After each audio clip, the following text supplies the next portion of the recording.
আসসালামু আলাইকুম ওয়া রাহমাতুল্লাহি ওয়া বারাকাতুহু। আলহামদুলিল্লাহি রাব্বিল আলামিন, আসসালাতু ওয়াসসালামু আলা সাইয়্যিদিল মুরসালিন ওয়া আলা আলিহি ওয়া আসহাবিহি আজমাইন। আউযু বিল্লাহি মিনাশ শাইতানির রাজীম। বিসমিল্লাহির রহমানির রহিম।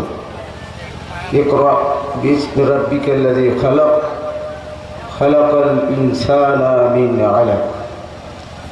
وقال الله تعالى آمرا ومخبرا إن الله وملائكته يصلون على النبي يا أيها الذين آمنوا صلوا عليه وسلموا تسليما.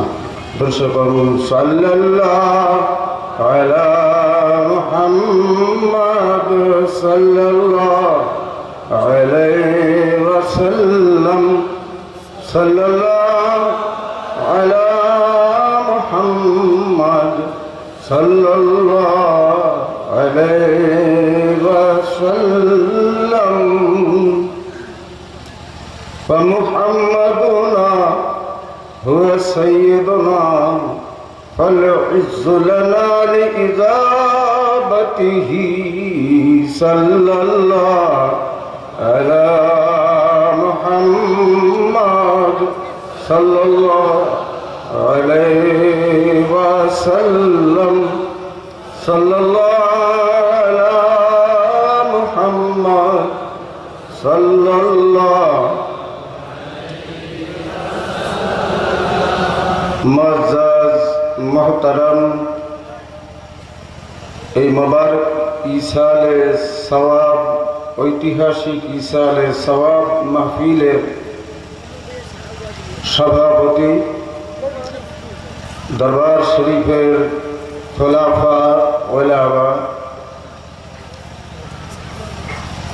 আশিকানে রসুল, আশিকানে আউলিয়া, আশিকানে ফুলতলি, আমার প্রিয় ভাইয়েরা, বস্তুত ওয়াজ করার জন্যে বা বক্তৃতা করার জন্যে আমি এখন দাঁড়াইনি। আপনারা বারবার ঘোষণা শুনেছেন, গণপ্রজাতন্ত্রী বাংলাদেশ সরকারের মাননীয় শিক্ষামন্ত্রী এই মাহফিলে শরীক হওয়ার জন্যে শুভাগমন করছেন। স্বাভাবিকভাবে রাস্তা তো বিরাট, পথে যানজট হওয়ার খুবই সম্ভাবনা, এজন্য হয়তো তার আগমনে একটু সময় বেশি লাগছে। তার পূর্বক্ষণে এই স্বল্পতম সময় যে কয় মিনিট ওনার আশা লাগে, আমাকে সাহেব কেবলার লখতে জিগার হযরত আল্লামা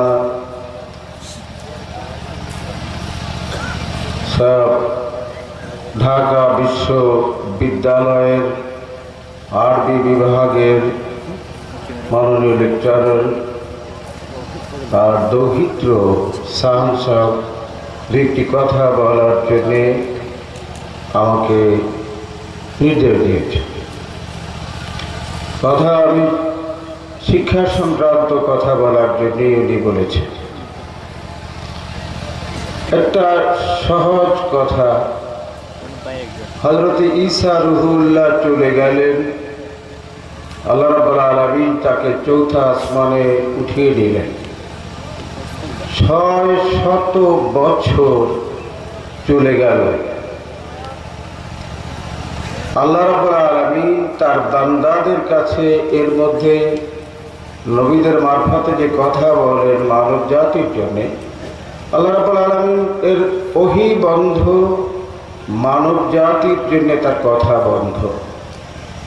600 বছর কেটে যাওয়ার পরে आका मौला ताजदार मदीना नूर मुजस्सम सरवार दो आलम रहमतुल लिल आलमीन जिंदा नबी हयात नबी 40 বছর পূর্ণ হেরা গুহায় ধ্যান মগ্ন রমজানুল মুবারক কদরের রাত, চারদিকে অন্ধকার, নীরব নিস্তব্ধ আলোকিত হয়ে উঠল হেরা গুহা। 600 বছর পরে আল্লাহ প্রথম মানব জাতির সাথে কথা বলতে শুরু করলেন আল্লাহর হাবিবের মাধ্যমে। প্রথম কথা, প্রথম শব্দ 600 বছরের পরে যে শব্দটি উচ্চারিত হলো প্রথম, ইকরা, পড়ো, জ্ঞান অর্জন করো। খুবই অনুধাবন করার বিষয় প্রথম শব্দটি। পড়ার গুরুত্ব, জ্ঞানের গুরুত্ব, মানব জাতির শ্রেষ্ঠত্বের কারণ, মানব জাতির সামনে এগিয়ে যাওয়া, সব কিছু নির্ভর করে যার উপরে, জ্ঞান, পড়া। এখানে একটা কথা আছে, লক্ষ্য করার মতো কথা, যে এই যে পড়া,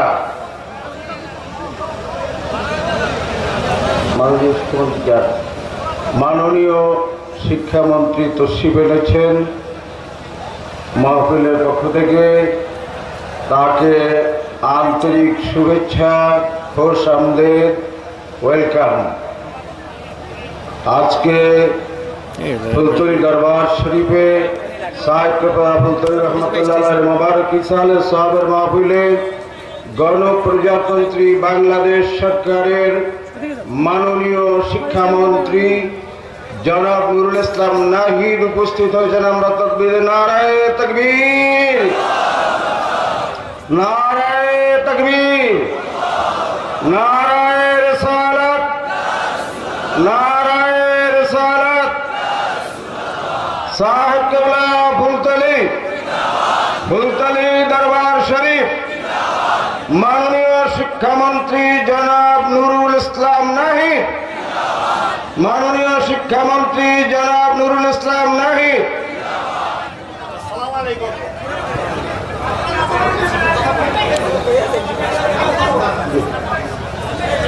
মাননীয় শিক্ষামন্ত্রী তশরিফ এনেছেন।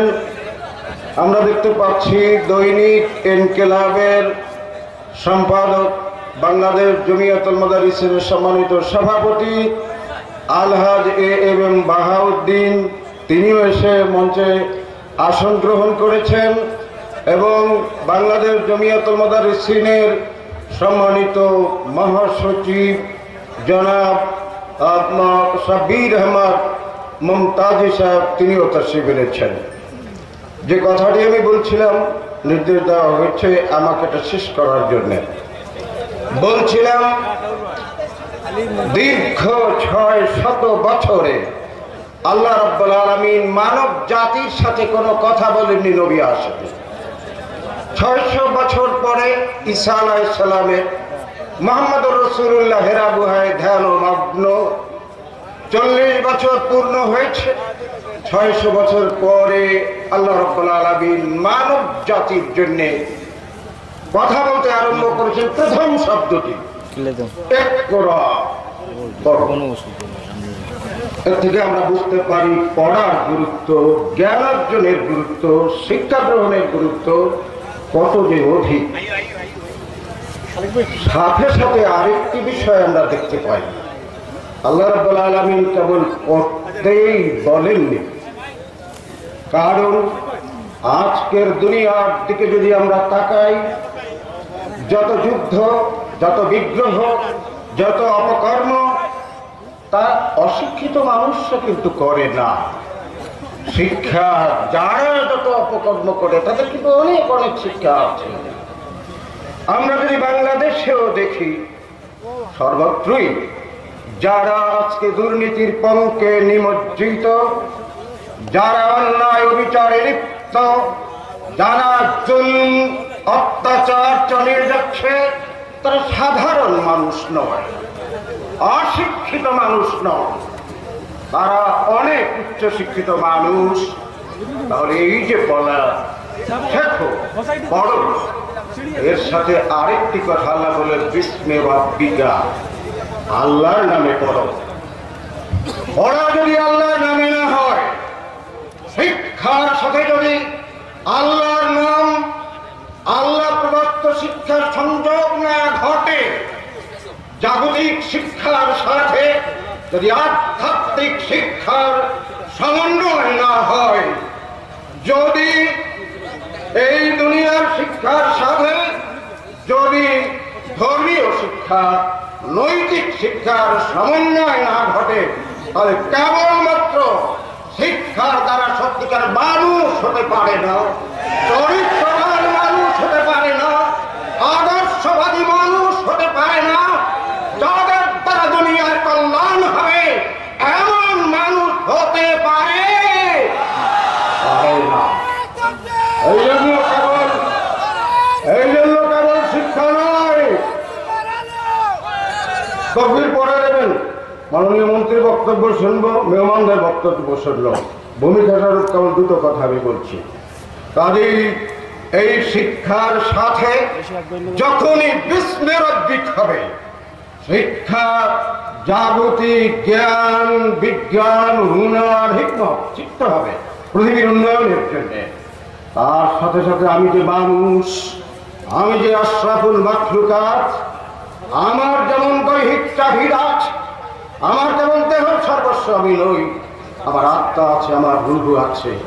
এই দৈহিক শিক্ষা উন্নয়নের জন্য, জাগতিক উন্নয়নের জন্য যেমন শিক্ষার প্রয়োজন, তেমন আমার যে আসল মানুষ কি, আমি যে আমার মধ্যে যে রূহ আছে, এই রূহকে উন্নীত করার জন্য, নৈতিক চরিত্র সংশোধন করার জন্য, আদর্শ মানুষ হওয়ার জন্য, মানবিক জ্ঞানে ভূষিত হওয়ার জন্য এই যে আধ্যাত্মিক শিক্ষা, এই যে রুহানি শিক্ষা, এই যে অহিকেন্দ্রিক শিক্ষা, এই যে কোরআন হাদিসের শিক্ষা, এই জ্ঞান বিজ্ঞানের শিক্ষার সাথে তার যদি সমন্বয় না ঘটানো যায়, তাহলে সত্যিকারের শিক্ষায় শিক্ষিত হওয়া যায় না। এজন্য সেই শিক্ষাই আদর্শ শিক্ষা, যেই শিক্ষার সাথে দুনিয়া পরিচালনার জন্য যেমন বিজ্ঞানী হবে, যেমন ডাক্তার হবে, যেমন প্রশাসনের দক্ষ হবে, ব্যাংক বিমা পরিচালক যেমন হবে, তেমনি সাথে সাথে সেই শিক্ষার সাথে সাথে তার আত্মিক উন্নয়নও ঘটবে, আদর্শ চরিত্রবানও হবে, আদর্শ নাগরিকও হবে, সত্যবাদীও হবে, আমানতদারও হবে, দেশপ্রেমিকও হবে। এই উভয় শিক্ষার সমন্বয়ে যে শিক্ষা, সেটা আদর্শ শিক্ষা আমরা দেখতে পাই। এই শিক্ষা যখন মুসলমানরা গ্রহণ করেছে, তখন একদিকে আল জাবেরের মতো গাণিতিক, একদিকে বিশ্বের সেরা, আর একদিকে আল্লাহর ওলি ইবনে সিনার মতো চিকিৎসা বিজ্ঞানী, একদিকে শিক্ষা বিজ্ঞানের জনক বলা চলে, আর একদিকে আল্লাহর ওলি রুমি, জামি, খাইয়াম, বিশ্ববিখ্যাত জগৎ বিখ্যাত কবি, আর একদিকে সেরা আল্লাহর ওলি। এই যে জাগতিক শিক্ষা এবং আধ্যাত্মিকার সমন্বয়ে যে আন্দোলন, এই আন্দোলনে আমাদের বুজুর্গানে দিন চালিয়ে গেছেন, এই আন্দোলনে চালিয়ে গেছেন সাহেব কেবলা ফুলতলি। আপনারা জানেন, এইখান থেকে ইসলামী আরবি বিশ্ববিদ্যালয় প্রতিষ্ঠার জন্য জমিয়তুল মুদাররিসিনকে তিনি নির্দেশ দিয়েছেন। বাহাউদ্দিন সাহেব এবং অন্যান্যরা জমিয়তুল মুদাররিসিন দুর্বার আন্দোলন করে করেছেন। হাজার গাড়ির বহর নিয়ে সাহেব কেবলা ফুলতলি লং মার্চ করে ঢাকায় পৌঁছেছেন, বলেছেন আরবি ইসলামী বিশ্ববিদ্যালয় দিতে হবে, সেই আদর্শ শিক্ষা দিতে হবে। জোরে বললেন আলহামদুলিল্লাহ। সাহেব কেবলার সেই স্বপ্ন, সেই আকাঙ্ক্ষা আমরা আশা করি বাস্তবায়নের মুখে। বাংলাদেশ জমিয়তুল মুদাররিসিন কেবলমাত্র একটি সংগঠন নয়, 2.5 লক্ষ মাদ্রাসা, 3 লক্ষ মাদ্রাসা শিক্ষকদের যেমন সংগঠন, মাননীয় মন্ত্রী জানেন, তার পিছনে তেমনি আছে কোটি কোটি মানুষের যারা রহবার, তেমনি আছে এই সাহেবুল্লাহ ফুলতলি আঞ্জুমানে আল ইসলাম, আমি যে ইসলামিয়া, তার অগণিত ভক্ত, তার পৃষ্ঠপোষক।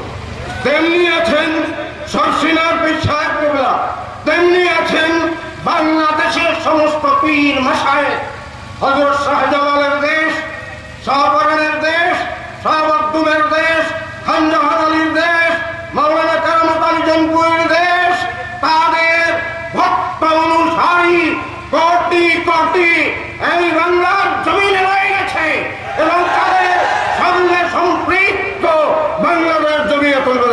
সামনে ইসলামী শিক্ষা আন্দোলনে।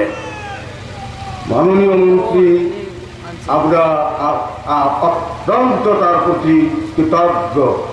এই ইসলামী আরবি বিশ্ববিদ্যালয়ে মাদ্রাসা শিক্ষাকে উচ্চমানে পৌঁছাবার জন্য আমরা যে দাবি নিয়ে যখন গেছি, সার্বিক সহযোগিতা করেছেন।